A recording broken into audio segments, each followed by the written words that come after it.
Join us at Women of Courage and celebrate the achievements of women.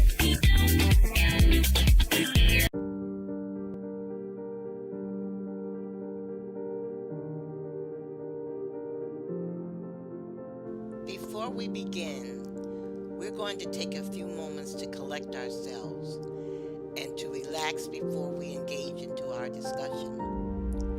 What we need to do is to focus now on bringing positive energy into our lives and into the world. The energy that we project every day is the same energy that we get back. We have all seen those people that can walk into a room and they glow. People want to be around them. People feel better being in their presence. That's the energy that we need to create. And once we learn how to do this, our lives will be filled with greatness. We will attract that positive energy. And how we can do this is by changing our outlook, meeting every day with gratitude, thankfulness, optimism, and once you do this, you will see a change in yourself. I want you to take a moment and close your eyes. Think about everything positive in your life. Family, friends, a career, your faith. All of this is how you start your day. Every morning when you wake up, I want you to think about what is positive in your life. I want you to list 10 reasons why your life is amazing. You will see the change. You will be changed. You will begin to attract life's blessings. Lead with gratitude. Be thankful and think positive. The Women of Courage show is being broadcast by the Women and Children's Restoration Ministries to help you problem solve, to help you dream again, to help you believe that anything is possible. We want you to believe that you do not have to marry the first man you meet just to get someone to take care of you.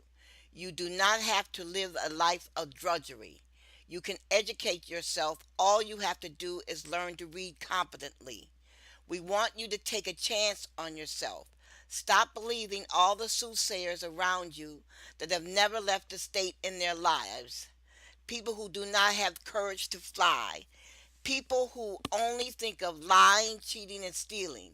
You can live an exciting life. All you have to do is believe that you can make your dreams come true. You do not have to go to bed with someone you despise day in and day out. You have the right to marry someone that you can talk to someone that believes in you and has faith in you as a human being. In other words, you do not have to settle for just anyone.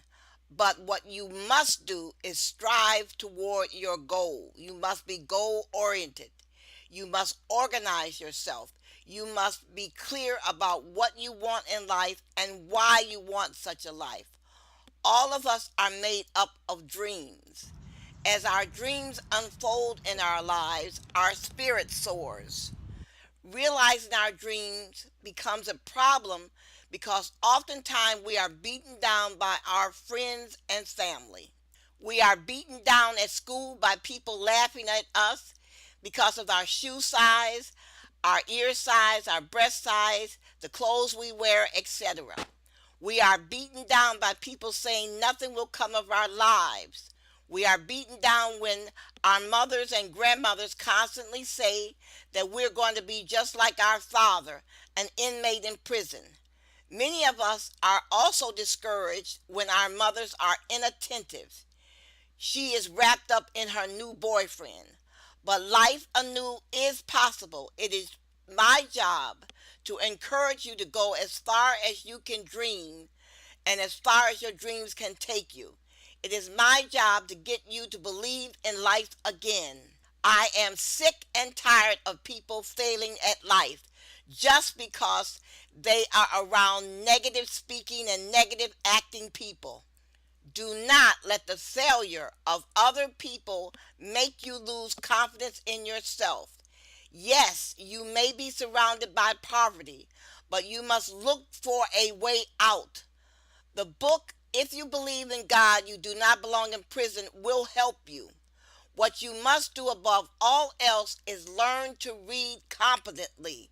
You must read, read, and read. Anyone who laughs at you for reading, you need to leave that person alone. I do not care if it's your mother. Anyone who discourages you, you are to stop all association. Man is not different than plants. We need encouragement to grow as plants need water to thrive. You are to leave foolish, stupid people alone. Their ignorance will weigh you down or even get you killed. Sit down and think how you can avoid these people, especially if they're in your family. If you are overwhelmed with the tiring feeling that feels as if you're carrying a bag of stone around every morning when you get out of bed and think how you'll have to spend another living life you're not passionate about, the books I suggest are the perfect solution for your unique needs. Not only will we help you realize why these feelings overwhelm you and what you can do to change it, but they will also teach you how to live a life of strength, courage, fearlessness in order to realize all of your dreams. If you are lacking the attitude and psychology, proper resource or vision to make your dreams a reality, combined with dissatisfaction with the execution of your plans, but you remain firmly dedicated to making your ambition a reality and creating the life you deserve, you will certainly derive the most benefit from professional, incredible content within these books. Contents that will assist you in achieving the results that you are after. You are never to give up on yourself. Are you ready to leave your future to chance? Of course not. Take your life in your hand and learn all the necessary tools, mindset, strategies used by the men and women of courage used in order to live the life of their dream. Change your life with our book starting today.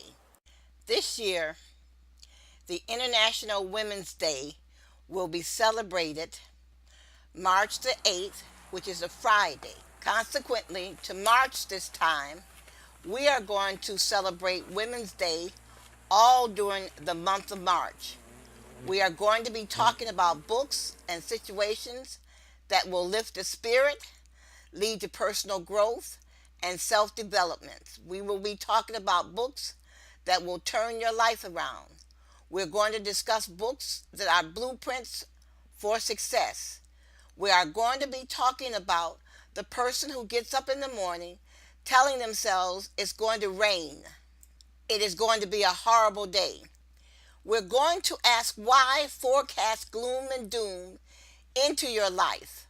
Why close off your life by negative thinking? We're going to discuss ways for you to stop this type of behavior. You do this by not realizing that you are in control of the way that you see yourself. You are in control of your thoughts. The most powerful conversation that a person can have each day is the conversation he or she has with him or herself. So if you're going to talk to yourself, why not encourage yourself rather than discourage yourself?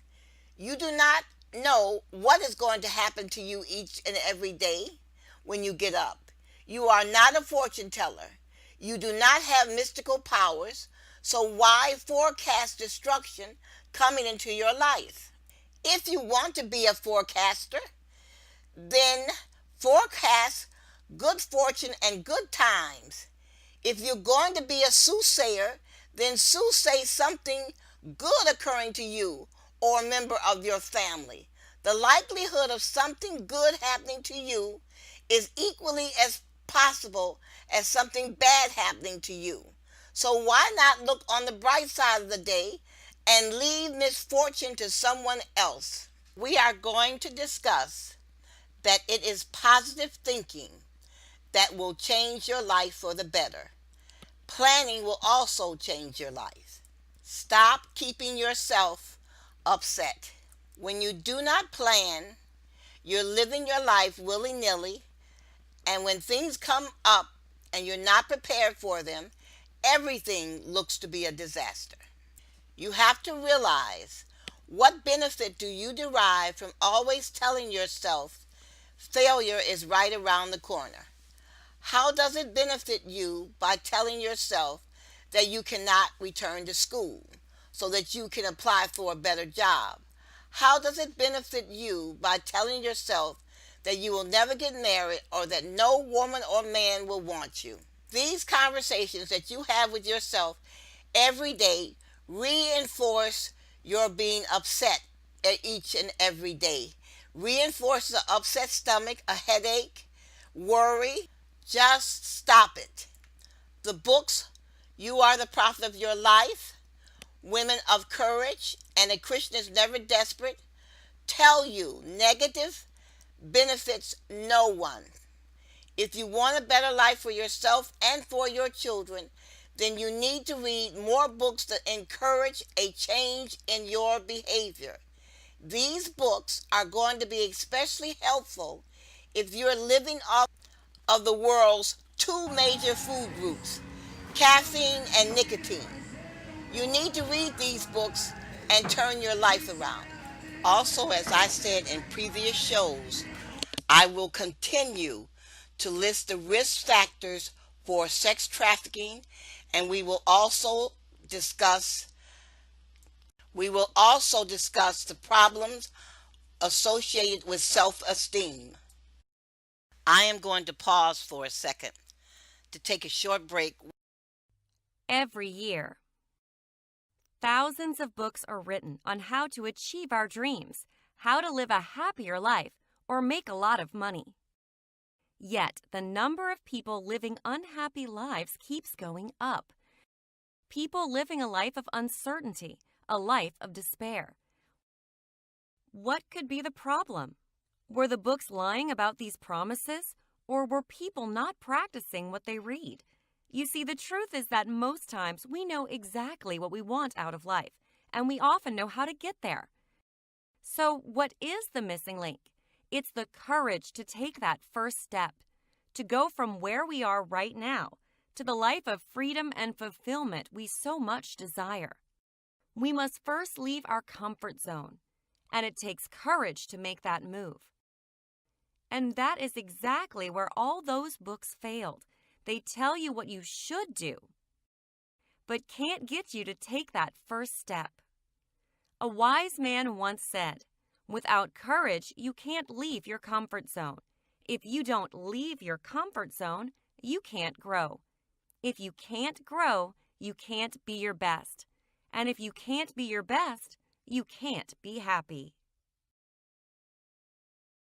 You can find the series Women of Courage at www.touchedbythelight.us. Now to the book A Christian is Never Desperate.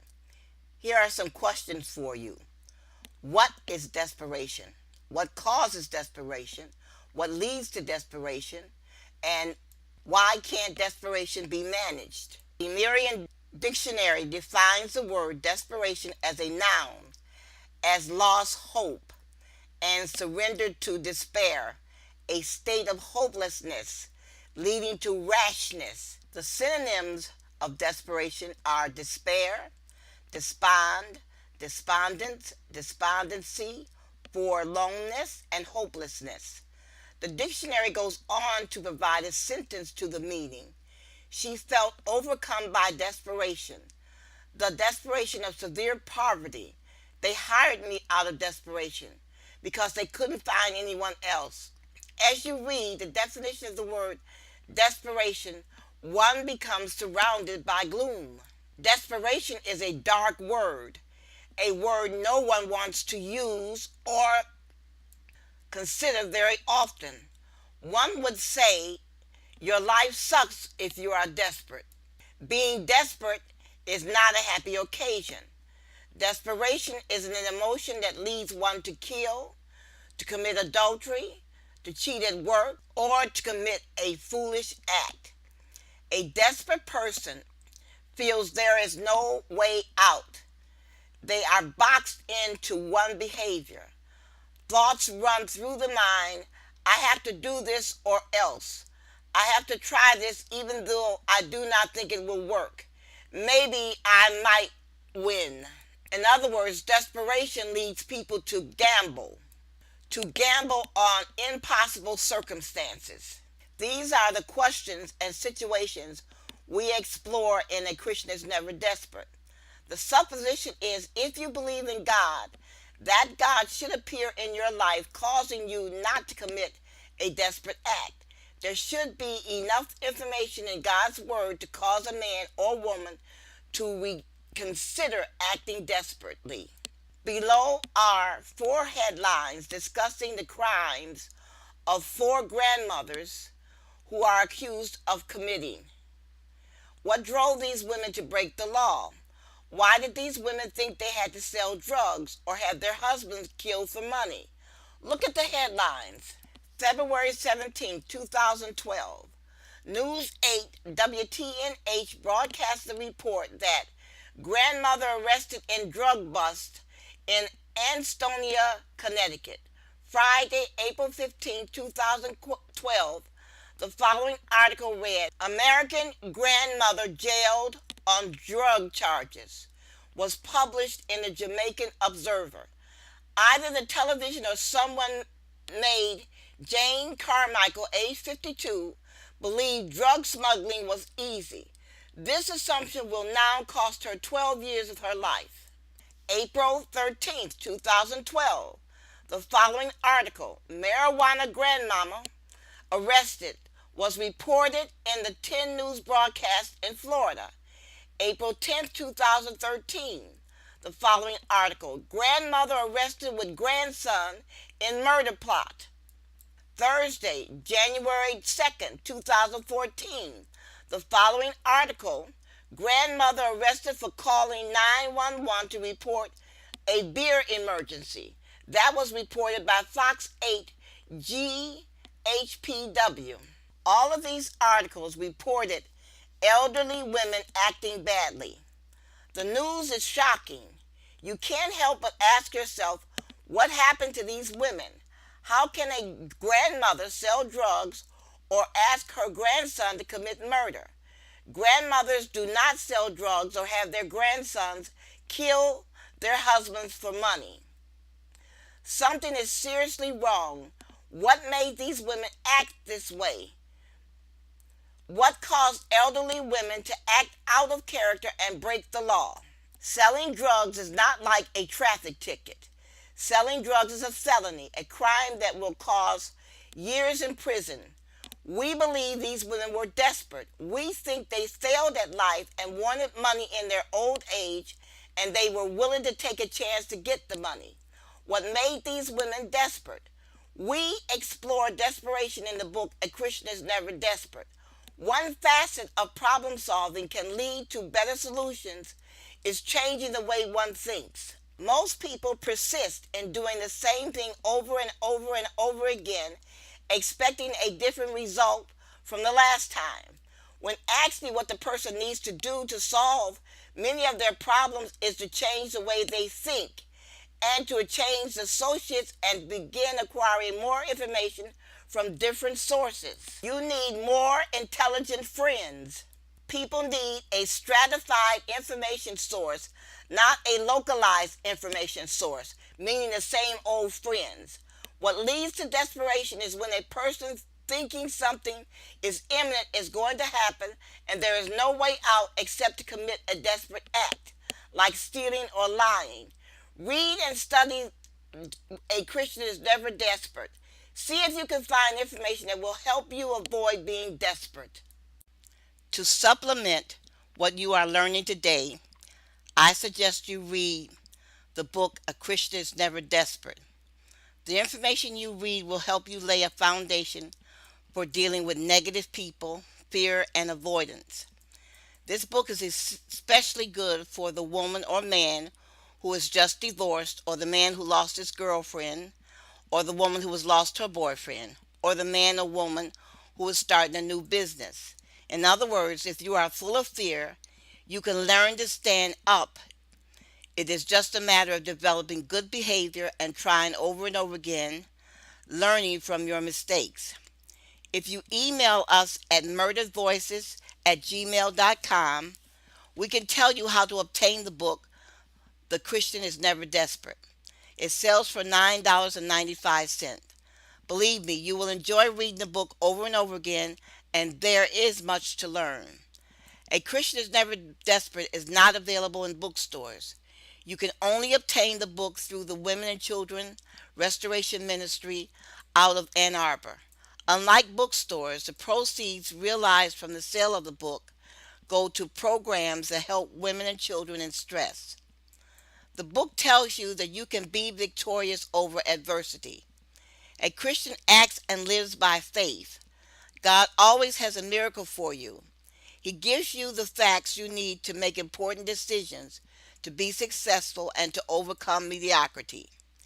A Christian is Never Desperate is another one of our pocket sized devotionals that you can keep in your car, in your purse, or at work whenever you need to reach for something that will strengthen you to fight the day. When a problem strikes, when the horizon looks gloomy and gray, it is not time for despair. It is not time to act as if there is no hope. It is time to tell the storm that God is with you and there is nothing to fear. You can read the book at touchedbythelight.us. You can read the first chapter of the book and watch a video. This book was not written to indoctrinate you into the cult of being a Christian. We do not ask you to follow God blindly. The book was written to help you stand against soothsayers who do not want you to prosper. A Christian is Never Desperate discusses the trinity of trouble, which is worry, doubt, and fear. Are you the person like the Jews in the desert who murmured and doubted and argued with Moses and Aaron concerning their faith when they encountered the trinity of trouble, worry, doubt, and fear? The book A Christian is Never Desperate is for people who have encountered the trinity of trouble. Worry, doubt, and fear will put you in the grave if you let it. Men carry around demons for years, long times until the demons start to take over.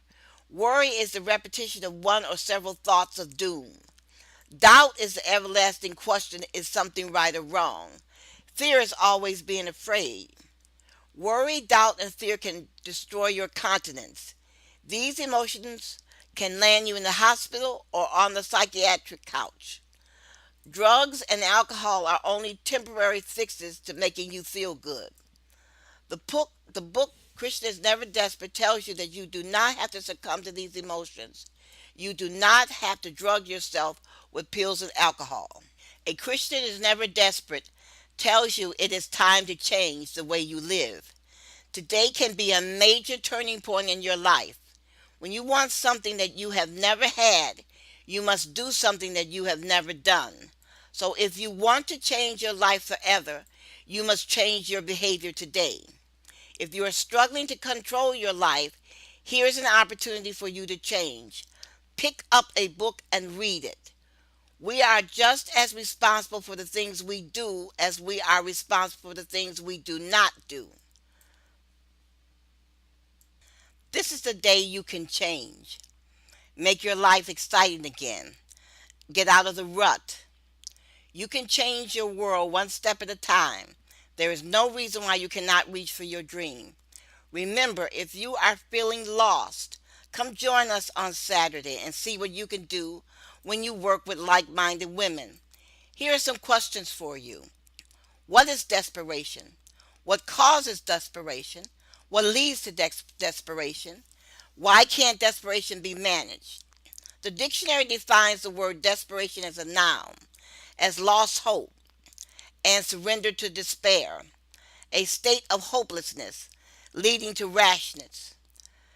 The synonyms for despair are despondence, forlornness, and hopelessness. The dictionary goes on to provide a sentence for the meaning of despair.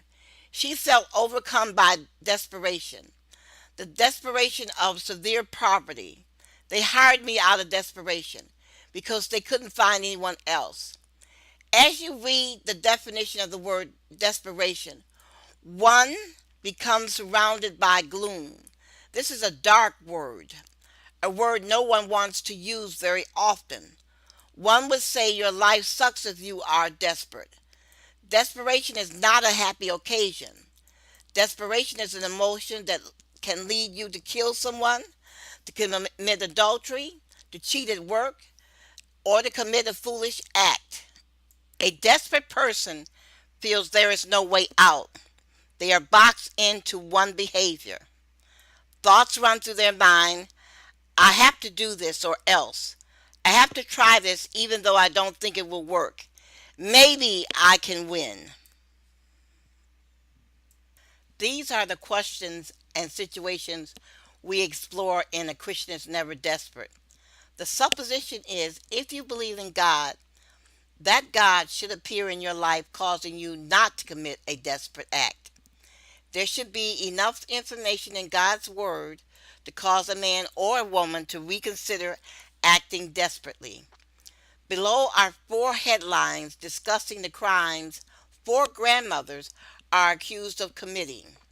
What does these women, what caused or what drove these women to break the law? Why did these women think they had to sell drugs or have their husband killed for money? Look at the headlines. Friday, February the 17th, 2012, the News 8 broadcast reported grandmother arrested in drug bust in Ansonia, Connecticut. Friday, April 5th, 2012. The following article, American Grandmother Jailed on Drug Charges, was published in the Jamaica Observer. Either the television or someone made Jane Carmichael, age 52, believe drug smuggling was easy. This assumption will now cost her 12 years of her life. April 13, 2012. The following article, Marijuana Grandma Arrested, was reported in the news broadcast in Florida. April 10th, 2013. The following article, Grandmother Arrested with Grandson in Murder Plot, was reported. Thursday, January the 2nd, 2014. The following article said, Grandmother arrested for calling 911 to report a beer emergency. This was reported by Fox 8 at GHPB. All of these articles reported elderly women acting badly. The news is shocking. You can't help but ask yourself, what happened to these women? How can a grandmother sell drugs or ask her grandson to commit murder? Grandmothers do not sell drugs or have their grandsons kill their husbands for money. Something is seriously wrong. What made these women act the way they did? What caused elderly women to act out of character and break the law? Selling drugs is not a traffic ticket. Selling drugs is a felony, a crime that causes years in prison. We believe these women were desperate. We think they failed at life and wanted money in their old age, and they were willing to take a chance to get the money. What made these women act desperate? We explore desperation in the book A Christian is Never Desperate. These women had a problem, and they decided to use a bad method to solve that problem. One facet of problem solving that can lead to a better solution is changing the way one thinks. Most people persist in doing the same thing over and over and over again, expecting a different result, when actually what the person needs to do to solve many of their problems is to change the way they think and to change the associates they live around and to begin acquiring information that from a different source. People need a stratified information source, not a localized information source. That means the same old friends. What leads to desperation is when a person's thinking something is imminent, is going to happen, and there's no way out except to commit a desperate act. like stealing or lying. Read and study the book A Christian is Never Desperate. See if you can find information that will help you avoid being desperate. The choices we make change who we become, causing us to say, who would I be now if only I had done such and such a thing? Where would I be if I had married Bob instead of Charlie? Think about it. Who would I be now if I had just changed?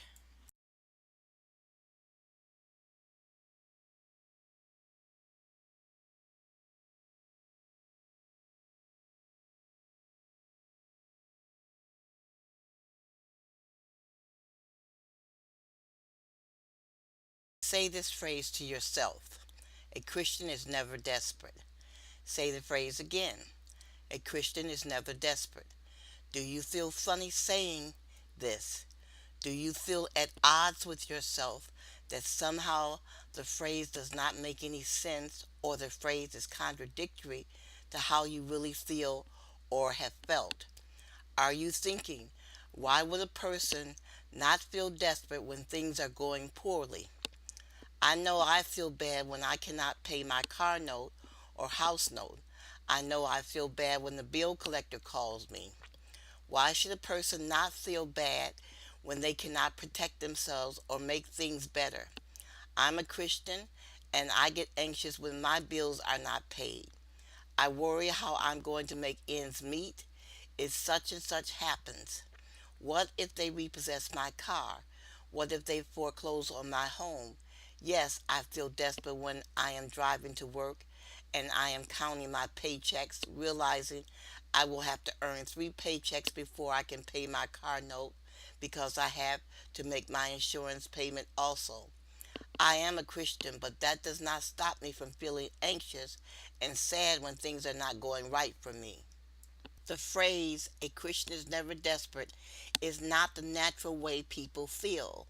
The phrase means a person is not supposed to feel bad or anxious when he or she is overwhelmed with negative events. The phrase also means if you feel anxious and desperate when bad things occur, you are not a Christian. Are you saying to yourself, I go to church every Sunday and pay my tithes most of the time, so I know I'm a Christian? Therefore, the phrase, a Christian is never desperate, presents a problem to me. Who walks around smiling when their life is being dumped down the toilet? It is ridiculous for a person not to feel bad. It is not human not to feel desperate in desperate times. You are a Christian, yet sometimes you feel desperate, so you cannot agree with the phrase, a Christian is never desperate. Yet in the back of your mind, you know it is your faith that is supposed to stop you from feeling desperate. What you need to know is how can you meet hard times or calamities and not feel bad or feel desperate. The answer is simple.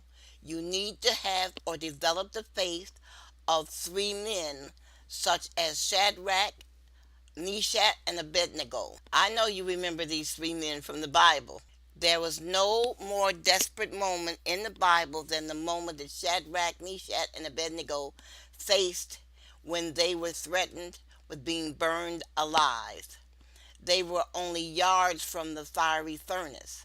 They could smell the smoke and feel the heat emanating from the furnace. Extra wood had been brought into the room to make the furnace as hot as the workmen could possibly make it. The king demanded that the heat of the furnace be 7 times more than it usually heated. In all likelihood, the men would be turned to cinders in a matter of minutes, and their death would be excruciating. There were no mutineers in the wings waiting to save them. Their enemy was snarling in their faces. If you consider your life, you know a person can be blameless and still develop enemies. Remember Hitler and the Jews? Shadrach, Meshach, and Abednego developed enemies during their time in court, and they were blameless. The reason why they were in this predicament was because their enemies were jealous of their status. Shadrach, Meshach, and Abednego exhibited characteristics and qualities causing others to be jealous and envious. They were knowledgeable, they were articulate, they did not eat as the other slaves ate, and they did not see themselves as slaves. They saw themselves as men who did have a say so over their lives. Think about what I just said. These three men did not see themselves as slaves. The reason why they were in their predicament was because their enemies were jealous of their status. The men were jealous of their characteristics and qualities. They were knowledgeable, the men were articulate, and they did not eat as the other slaves ate, and they did not see themselves as slaves. Therefore, they became targets. These men saw themselves as men who could have a say so over their lives. This situation exists today. There are men that are attempting to slave boys and girls and other men so they can remain on top and make all the money. And they are constantly lying about how the poor live and their characteristics when these men actually are liars and cheaters and bullies. So this is a lesson learned. If you do not eat, sleep, walk with, talk with people who are essentially different than you, then you are going to become a target, because people are going to hate you and be jealous of you because you choose not to live as they live. You choose not to lie, you choose not to cheat, and you choose not to abuse people. The masses hate anyone who is different. The Indian was called a savage until the white man took his land. The Chinese were called white until the white man could try to take their land. Black men were called niggers in Africa so the white man could take their land. Anytime you exhibit a characteristic other than what somebody else wants you to exhibit, you become a target. The UFL refused to hire Colin Kaepernick because he had a characteristic that they didn't like. He acknowledged the shooting of black men, and people in this country, some people in this country, did not like that fact. So they chose to silence Colin Kaepernick by not letting him work. This is another example of how a person can pay for having a characteristic that other people don't like. It takes courage to stand up and speak against something or a way of life that you do not like. Shooting people in the back is wrong. Think of how many black men have been shot in the back by white police officers who go into court and lie and say they were afraid. How can you be afraid of somebody when you shoot them in the back? Now, back to Shadrach, Meshach, and Abednego. These men had not given their will over to their captors.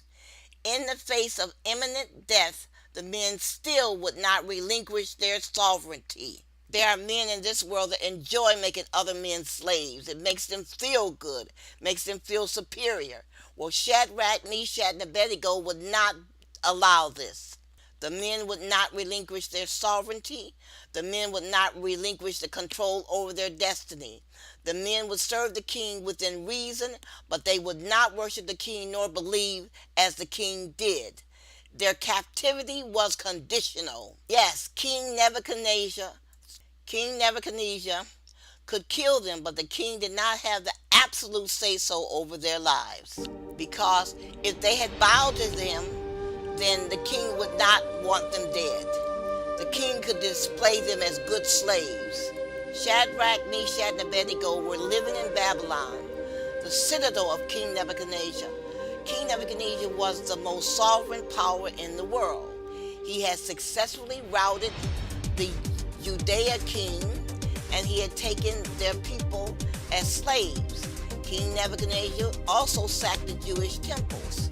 The king had possession of their religious artifacts, and he had trampled the Jewish priests. Now the king, in his zeal, decreed that anyone hearing the music he ordered played had to fall down and worship the gold image he had fashioned.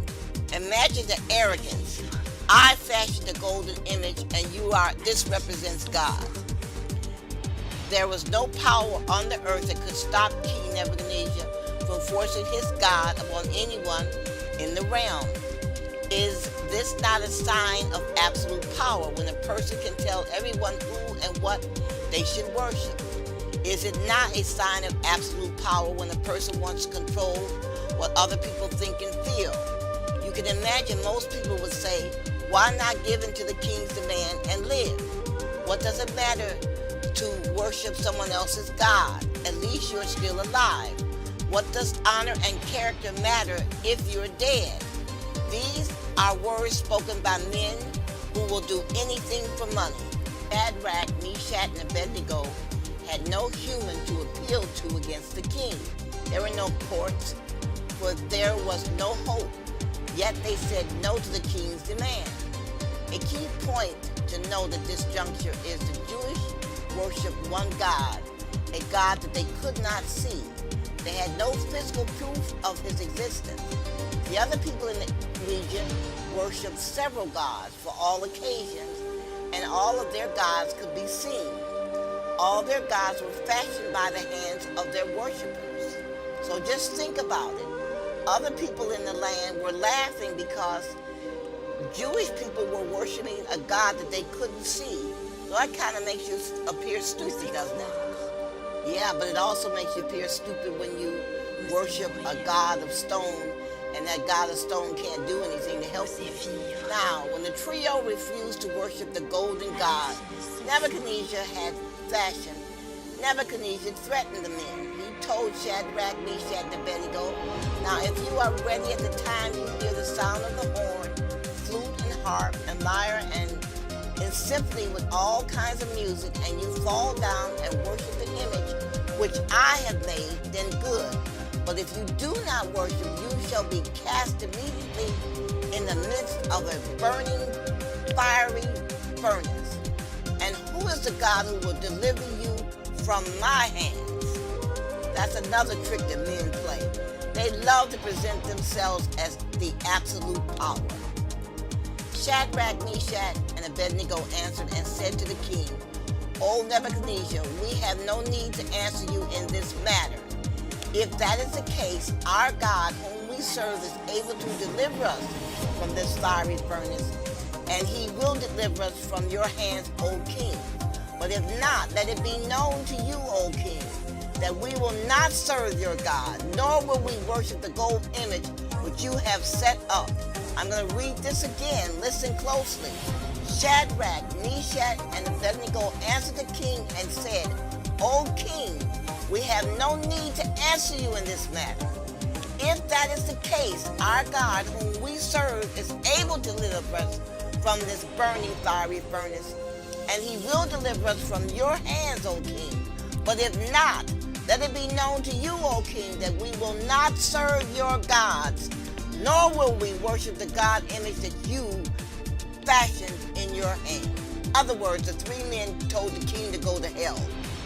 And if you are a reader of history, you know that there are several significant cases during wars when men have stood up and said and told their enemy to go to hell. Whether I am saved or not, I shall not do what you want me to do.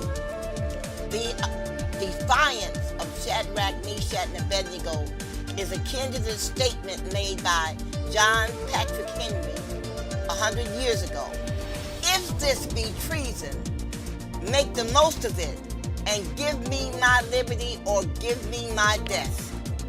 Patrick Henry was saying to his enemy, he had drawn a line in the sand and said, I shall not relent.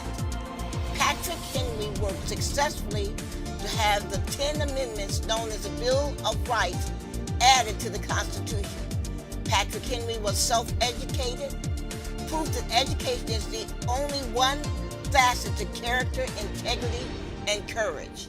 In other words, after Patrick Henry told his enemies, give me liberty of death, he survived the battle. The enemy did not win. The word no is a sentence unto itself. The word no is absolute. It means never under any condition. No is quite a statement to make to a king who believes he is the absolute power.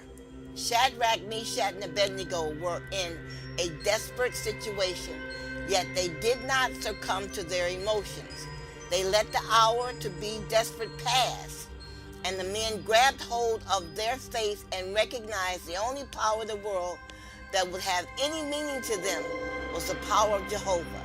Whether Jehovah rescued them or not, they would not relent in their belief in the God that they worshiped. Colin Kaepernick did not beg the NFL to hire him. He stood fast. The enemy always wants to picture brown men, yellow men as being cowards, that white men are the only brave men in the world. Okay, the men spoke to the king who was the object of their distress. Do you speak to the objects of your distress with convictions when you're exercising your faith? Your bills and troubles are talking to you. What are you saying back to the source of your stress? Could it be if you, like Shadrach, Meshach, and Abednego, have the confidence to speak to the objects of your distress, the stress would leave you? There are over 5,000 promises in the Bible testifying to God's devotion and concern for our welfare. God has promised us safety, deliverance, health, peace of mind, protection from our enemies, and forgiveness of sin and wealth. Because of these promises, we shall be able to lead our lives as we have been called. We can hold our fears at bay as long as we cling to God's promises and write these promises in our hearts. Our salvation and hope lies in the effectiveness of God's word in our lives. The foundation of our faith is God's promises. God's promises are testified in Psalms 23 and Psalms 91. I want you to go to your Bible and actually go to the store first and get you some 3x5 cards. Then I want you to find Psalms 23 and Psalms 91 and write these scriptures on your note card and keep them in your wallet or purse. When you become upset, read these scriptures. Psalms 23. The Lord is my shepherd, I shall not want. He makes me to lie down in green pastures. He leads me beside the still waters. He restores my soul. He leads me in the path of righteousness for his name's sake. Yea, though I walk through the valley of the shadow of death, I shall fear no evil. For you are with me. Your rod and your staff, they will comfort me. You prepare a table before me in the presence of my enemies. You anoint my head with oil. My cup runneth over. Surely goodness and mercy shall follow me all the days of my life, and I shall dwell in the house of the Lord forever. If you do not have a Bible, here is verse Psalms 91. He who dwells in the shelter of the Most High will rest in the shadows of the Almighty. I will say of the Lord, he is my refuge and my fortress, my God in whom I trust. Surely he will save you from the fowler snare and from the deadly pestilence. He will answer you with his feathers, and under his wings you will find refuge in his faithfulness, and you will be shielded. You will not fear the terror of the night, nor the arrows that fly by day, nor the pestilence that stalks in the darkness. If Shadrach, Meshach, and Abednego believed in God and they did not relinquish their will to their problems, then we do not have to relinquish our sovereignty to fear, because we too believe in God. God has given us instructions on how to conduct our lives in order for him to intercede and bring about his promises. The reason why most people do not rely upon their faith is because they have not continuously fed their faith. They believe somehow God may not help them because somewhere in their lives they have sinned. Clearly, God does not want us to have the good time on earth. They do not truly believe in God's love, or they will forgive, or that he will forgive their sins or act on their behalf. Below there are some of the reminders of God's promises, the basis of hope. These verses should help you so you will not bow to fear and become petrified when you cannot think or select a path that will not lead to your destruction. Some things to consider. Do I believe the verses in the Bible? Do I believe that these are God's promises to me? If I go to church and profess to be a Christian, then is it time for me not to really believe in Christ? Just what do I believe? Does chapter 28 of the book of Deuteronomy apply to me or the man down the street with the new truck? Can I have faith that God will help me because of my obedience? Just how important is my faith and my walk, daily walk with God? In fact, am I actually walking with God? Have I put God to the test?